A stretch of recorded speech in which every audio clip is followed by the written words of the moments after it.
Ndoshta nuk do t'jenë zgjedhje elektorale, por sigurisht do t'jetë një zgjedhje fort politike. Socialistët po bëjnë gati terrenin që para vitit 2029 të thrasin shqiptarët në një referendum të rëndësishëm, ndoshta dhe kushtetues. Pas deklaratës së Edi Ramës, javën e shkuar sot ka qenë kreu kuvendor Tauland Balla, i cili ka nxjerrë disa detaje më shumë. Dhe ndër këto detaje, ideja e një kuvendi të ri me më pak deputet është më pak e rëndësishmja. Kjo ide e hedhur si karrem pak muaj më parë po nga Edi Rama dhe e kapur në ajër nga Sali Berisha, i cili kërkon në shkëmbim dhe senatin e 40 vetave me privilegje nga drejtësia, është vlerësuar si e mbajtur shënim nga socialistët, por duket se shënjestra e tyre është shumë më lartë dhe më larg se kaq. Po ku? Tashmë është e dukshme që ka një përplasje mes dy pushteteve aty politik dhe gjyqësor në Shqipëri dhe në momentin që quhen dy pushtete, sigurisht që secili do t'rregojë anët e veta më të forta. Drejtësia e re e tregoi me rastin Balluku se mund të ndryshojë përbërjen e qeverisë, por nuk mund të ndryshojë ngjyrën e saj. Drejtësia ka edhe një pikë tjetër të dobët. Formula e zgjedhjes së saj vjen nga formula politike, ndërsa vetë politika e ka më tërë zgjedhjen. Ajo votohet nga njerëzit. Në fakt, to e ka dhe pikën e saj më të fortë. Socialistët kanë 14 vjet që janë forca më e padiskutueshme politike në vend. Nga ky pushtet buroi dhe vullneti për reformën në drejtësi. Partia Socialiste kishte vendosur për mos ta përdorur këtë pushtet, por çfarë ka ndryshuar tani? E para, sigurisht ka ndryshuar qeveria. Dy krahët më të fuqishëm të Edi Ramës në qeverisjen lokale dhe qendrore sot përballen me drejtësinë, pa përmendur dhe shumë të tjerë. Por ajo që duket se ka ndryshuar është sjellja e mazhorancës. Ka hequr dorë nga mbrojtja dhe shedhur në sulm, bile duke ignoruar dhe opozitën. Mazhoranca po fton jo të shtojë mandatet e saj, por t'i bashkojë me asaj në një tjetër sjellje të demokracisë në referendum. Dhe kur flet sovrani në referendum, nuk ka një interpretim të thjeshtë elektoral.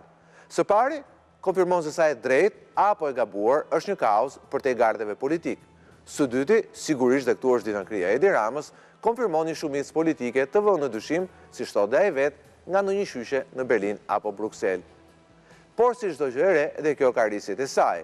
Integrimi mund të jetë njëri prej tyre, por përse Rama do vinte kështu në pikpyetje tezën e tij kryesore elektorale, atë të pasaportës europiane. Për këto do flasim sonte. Sigla.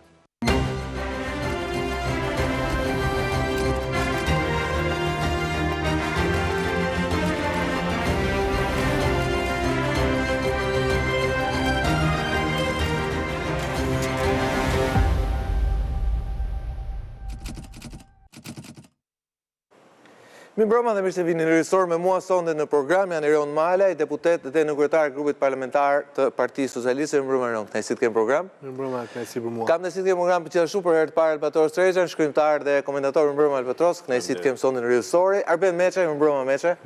Dhe Flogert Muça, mirëmbrëma Flogert nga Lexo.al. Por do doja të ndiqim fillimisht konferencën për shtyp të Tauland Ballës, i cili sot ka hedhur disa detaje më shumë rreth tezës e Edi Ramës për një referendum për reformën politike në vend. Një referendum që si thot, apo le të kuptohet Tauland Balla, mund të jetë referendum për ndryshim në kushtetutës. Ndjekim kronikën.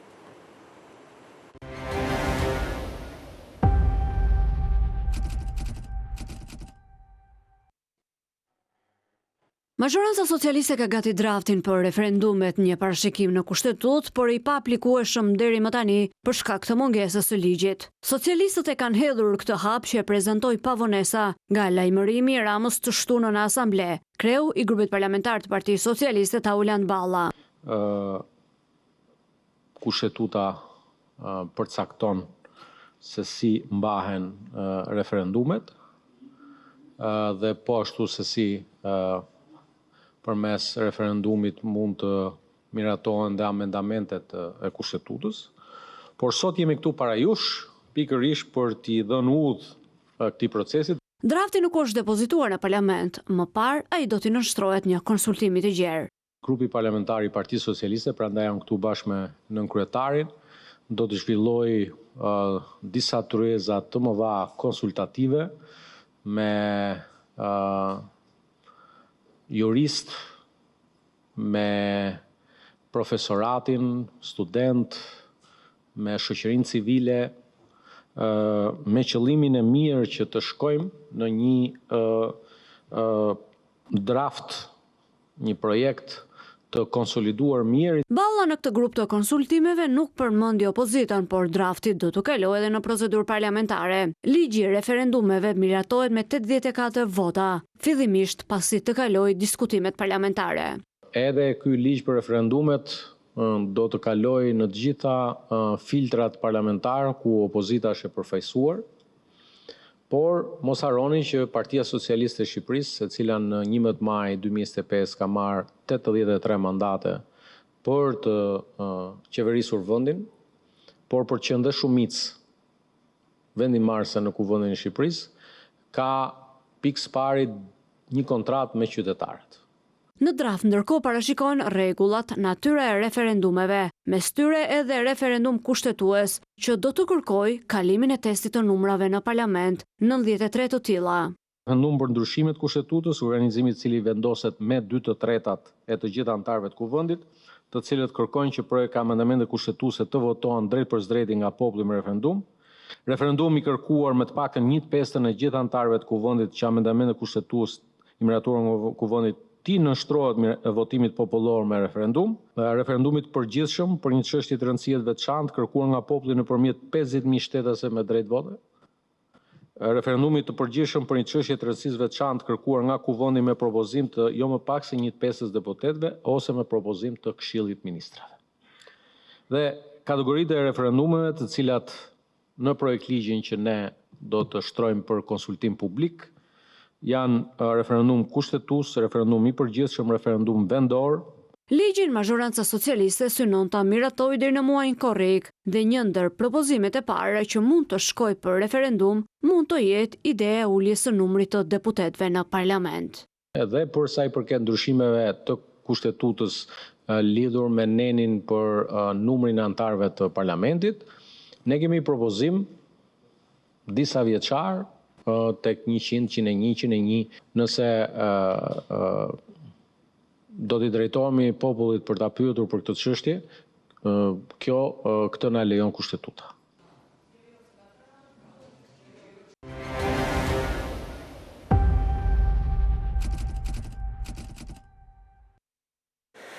Këto janë teknikalitetet, por natyrisht flasim pak për politikë. Në këtë konferencë për shtyp ka pasur edhe një pyetje nga gazetarët lidhur me mos pjesëmarrjen e zonës Piropali në votimin në kuvend për kërkesën së pagu prejshje në imunitetit të Belina Vallugut. Në fakt, zonës Piropali është përgjigjur dhe i është përgjigjur pak me vonesë, siç ka thënë vetë dhe ka thënë që i ka bërë tjerë tavlon bazë sa tresi grupin dhe të bëhet një debat publik për këtë çështje. Kjo në fakt pasi u bën një mbledhje grupi ku foli vetëm Rama kryesisht. Keni një koment për këtë? Do mbledhet realisht grupi për... E para ne mblidhemi gjithmonë, pra nuk është se mblidhemi për një çështje të caktuar, edhe sigurisht do të mblidhemi, por ajo që dua të theksoj unë është që në 2 mbledhjet e fundit, kur kemi padur diskutime sigurisht të rëndësishme, kemi qenë prezent të gjithë, dhe ju thatë ka qenë dhe ka folu kryeministri, por kryeministri që ato kemi dëgjuar në moment caktuar dhe pastaj vazhdojnë diskutimet e grupit. Dhe ne kemi qenë aty, edhe zonja Piropali ka qenë aty, ne kemi diskutuar, kemi marrë vendime. Nuk mbaj mend që të ketë shprehur që atë ditë nuk e di reagimin e saj sot, por ka thënë që bëjmë një debat për këtë, me që jam dakord që të thirret grupit dhe të flasë. Me që Taulandi ka thënë që do mbledhet grupit dhe do flasi. E para do mbledhet grupit dhe do flasi për këtë çështje apo jo? E para kryetari i grupit parlamentar në asnjë rast nuk shpall vendime pa konsultuar grupin parlamentar. Kjo është praktikë të paktën 6 muaj që kam unë aty, që ka funksionuar vetëm në këtë formë. Pra